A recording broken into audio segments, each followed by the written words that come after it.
Good evening, good afternoon, good day, whatever you choose. Have a good one. And welcome to Showbitch's Nether regions. I'm trying something different here because I've looked back at my schedule and I've looked forward at the schedule and I've thought, what's going on? This show is supposed to be about the obscure things, those you don't know, those you haven't heard of, or those that you've forgotten about that you should remember. I mean, this show, we're not here to cover Doctor Who, Star Trek Next Generation, Star Trek Original Series. We're not here to cover Next Generation. We're not here to cover DS9. We're not here to cover Voyager or any other incarnation of Star Trek. We're not here to cover The Flash. We are certainly not here to cover Arrow. Thank you, Kerith Busby, for that. Brilliant. See, managed to get it in the show somehow. Here it is. Anyway, not here to cover Flash, Arrow, all the popular stuffs, all the well-known stuffs. We're here to cover the more unusual, obscure, different, out there. I mean, the old school, original, awesome. Galaxy Quest, classic. We've got Fringe, coming up later. We've got The Nerdhead, Chuck, brilliant show. Not many people know about it, not many people are brilliant fans. So we're tackling it from a whole new ball game, and today I'm bringing you the top 10 in my own personal collection. No particular order, bear in mind, because they're all brilliant shows in their own right. First up, we have the 4400, probably best without the damn hologram. We've got the 4400, brilliant show. 4400 people are returned that have been kidnapped since the 1940s. All kidnapped by aliens, or was it something else? All of them return, 4,400 missing people, all at once, one location. What could go wrong? Brilliant show, absolutely amazing, highly recommended, the 4,400. Next up, we have Grimm. Grimm is currently on its 6th and final season, starring Nick Burkhardt as the Grimm himself, tracking down Vesson. Creatures, strange, unusual creatures. The monster within. Really quite a fascinating take on the whole Brothers Grimm thing, and the whole creature mythology is just flipped on its head and given a new interpretation. Really good, and I've got to say the 6th season that's currently on now, it's the final one, unfortunately. They're giving it its all. If you like cop dramas, you'll love this. If you love prosthetic works, you'll love this. CGI, you'll love it. Creatures, monsters, aliens, wolves, sheep, cows, anything and everything. It's got it. And one thing to focus on within this is you've got to keep an eye out for these wonderful keys. Yes, that's one of the subplots. Yes, sorry, spoiler, but there's these keys that open a magical box. That goes into a little bit of detail in episode 1 of the pilot episode. Watch it, you'll find out all about the keys. Do it. You will not regret it. Next up, we have Fringe. Yep. Think the X-Files, it was about 5 seasons long.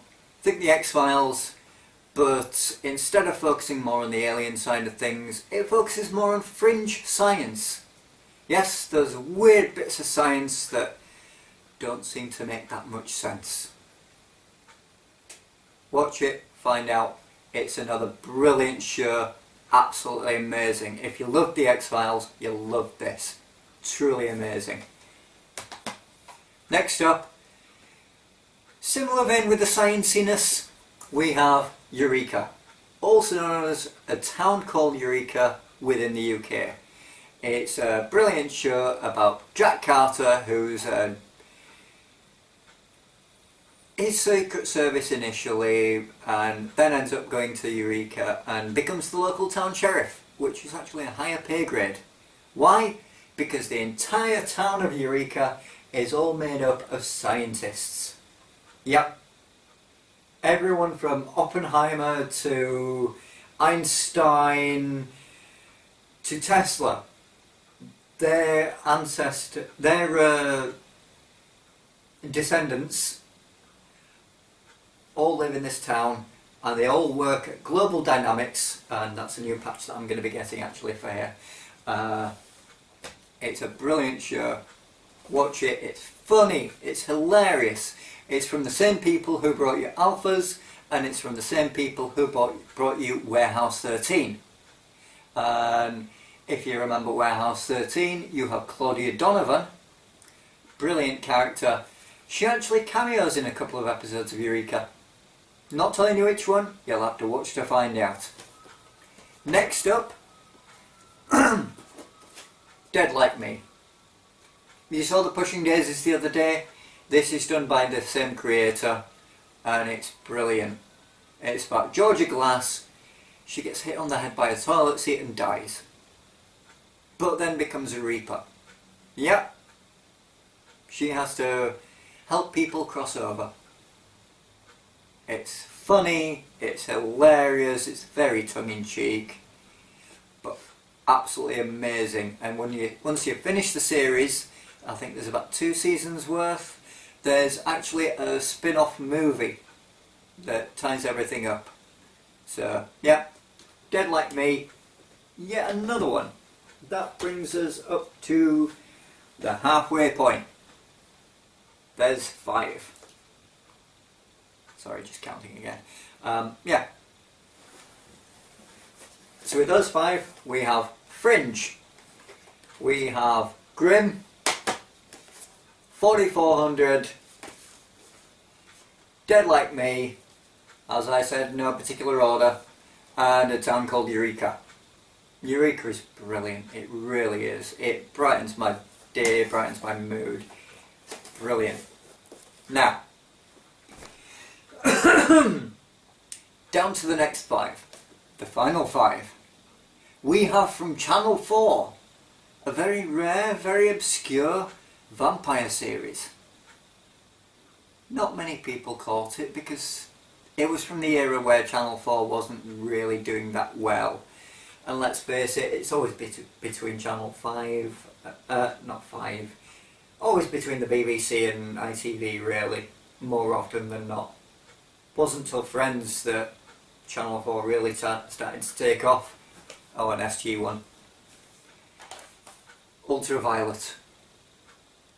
It's dark, it's mysterious, it's foreboding, and it tells about vampires interacting with society and the special unit that is designed to take down these said vampires.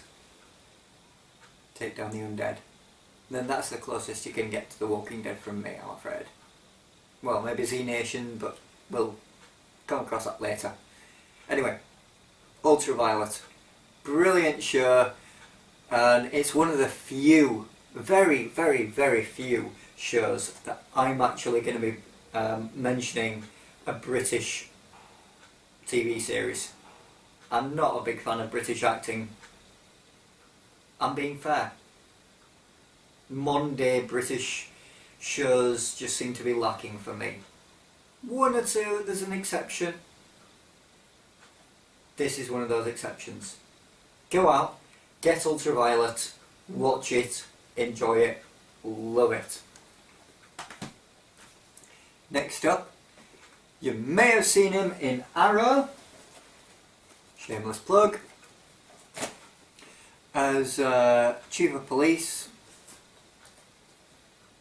There he is again in the Dresden Files. Yeah, I'll move that a bit closer. There you go. Now you can see him. The Dresden Files.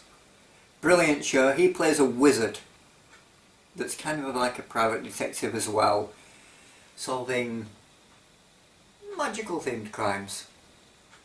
Think Constantine early concept, maybe, sort of. It's kind of similar. If you like Constantine, watch this. It's brilliant. Bear in mind, 90s, so it's not quite got the glitz and glamour of modern day shows, but it's another brilliant, brilliant gem. Dresden Files. Oh. Now we have an interesting one. We do indeed. The musical score to it is like that of a motion picture. It's superb orchestral work. It's supposed to be based upon a comic book series about a superhero, but the basic plot line is you've got a cop, he's investigating a criminal,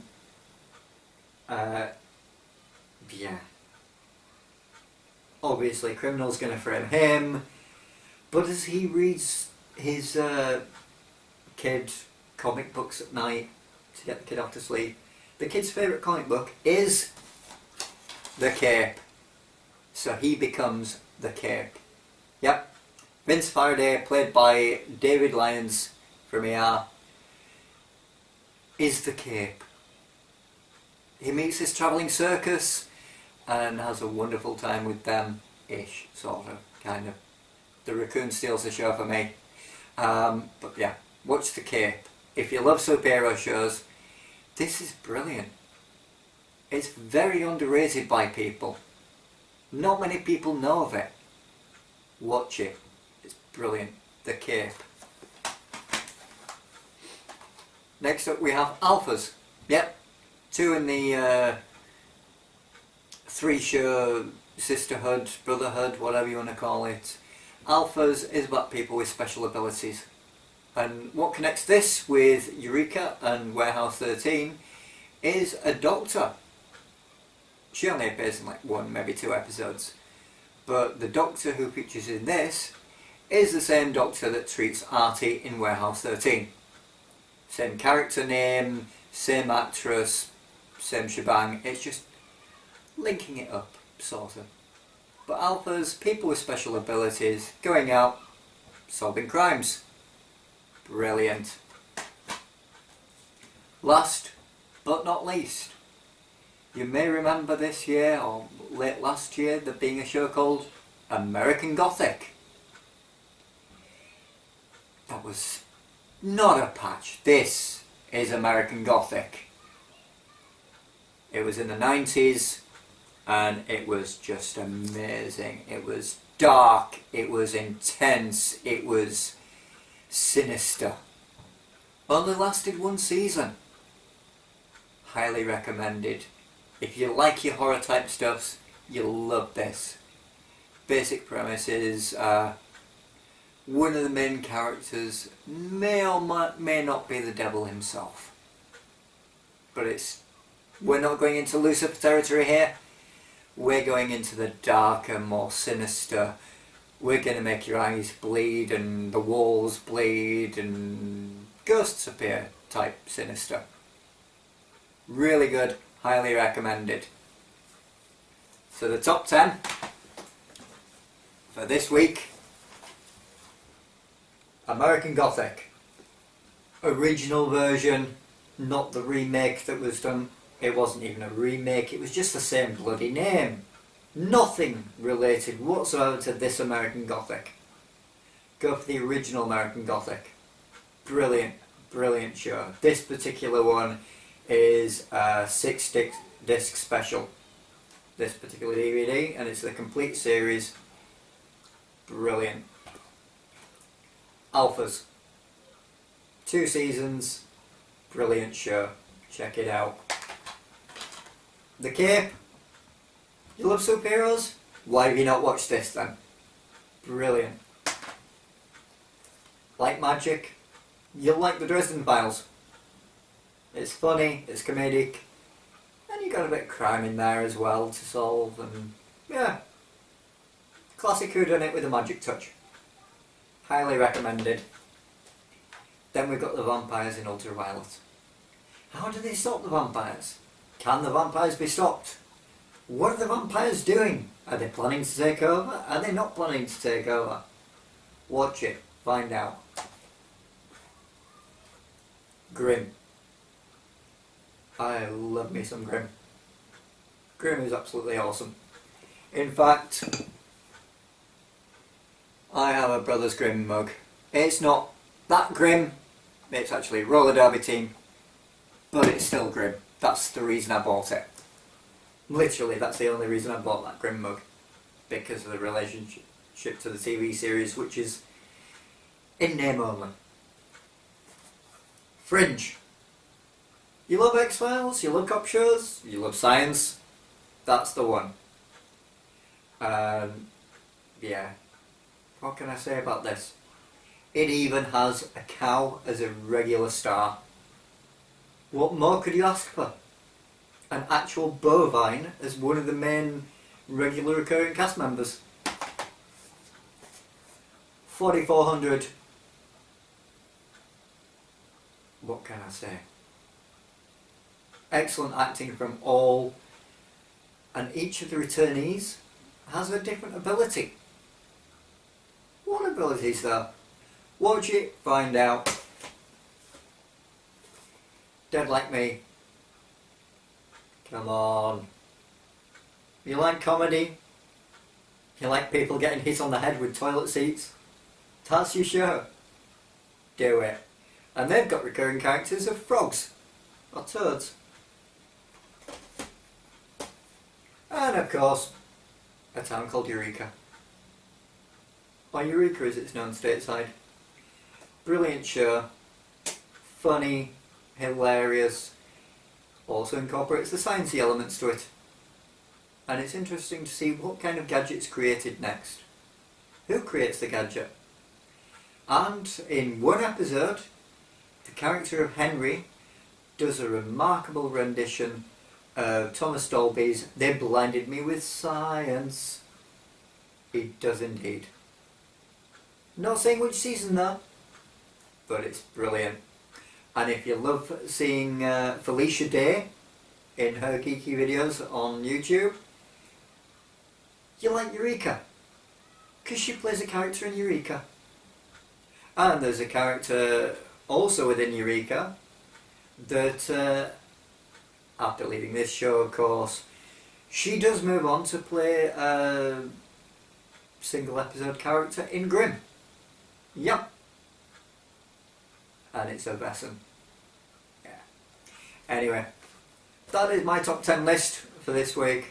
Don't expect top 10 lists all the time, but I just needed to shake things up and show you some of my own personal collection. As you can see, there's some obscure ones there, there's some well-known ones, not that many well-known ones. More of it in underground circles really, I'd say. But yeah, top 10 within my own personal collection. I hope you enjoyed it. If you think we should do more top 10 videos or top 5 videos, let me know. Get in contact. Message below. Contact us via Facebook or Twitter at Stoffel Presents. And hell, if you've got a few bob, why not go onto our Patreon and help us out so we can create a better set. Thank you for watching. It's been great having you here. Enjoy the rest of your week. Aw, shit.